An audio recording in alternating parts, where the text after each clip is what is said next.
जय गुरुदेव। नारायण रतन ज्योतिष केंद्र में आप सभी का हार्दिक स्वागत है। आज जिस विषय पर हम बातचीत कर रहे हैं वह है यात्रा में शगुन और अपशगुन। जब हम घर से निकलते हैं या यात्रा का विचार बना रहे होते हैं तो कई तरह के शगुन अपशगुन दिखाई देते हैं।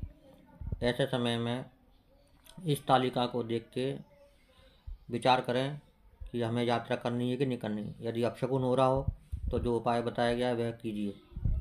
यात्रा में शगुन इस प्रकार से हैं। यदि आपको हाथी, घोड़ा, ब्राह्मण, शराब, मांस, मछली, जल से भरा घड़ा, दही, नेवला, पुत्रवती स्त्री दिखाई देती है, श्रृंगारित स्त्री दिखाई देती है, कोई कन्या दिखाई देती है, या सरसों दिखाई देती है, या कौवे या गिद्ध के मुंह में मांस दिखाई देता है, किसी कुत्ते के मुंह में मांस दिखाई देता है, तो आप समझ लीजिए कि आपकी यात्रा सफल होगी। यदि यात्रा में देरी हो तो ब्राह्मण जनेऊ धारण करे, क्षत्रिय हथियार लेकर चले, वैश्य व्यापारी अपने साथ में कपड़ा या माला लेकर चले, शूद्र व्यक्ति फल लेकर चले।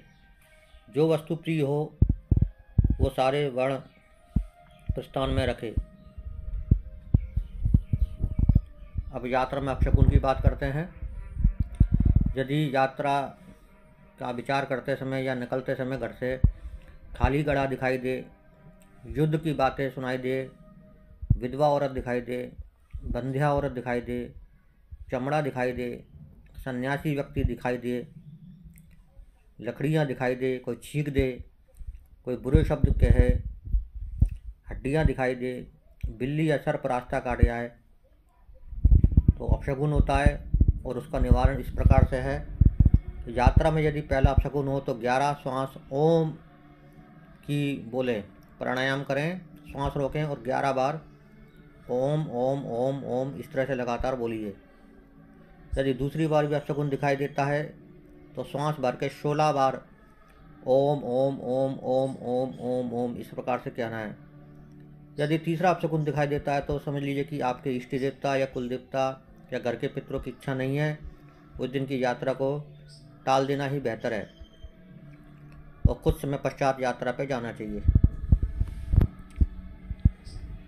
अधिक जानकारी के लिए हमारे व्हाट्सएप नंबर 8109013860 पर संपर्क कर सकते हैं।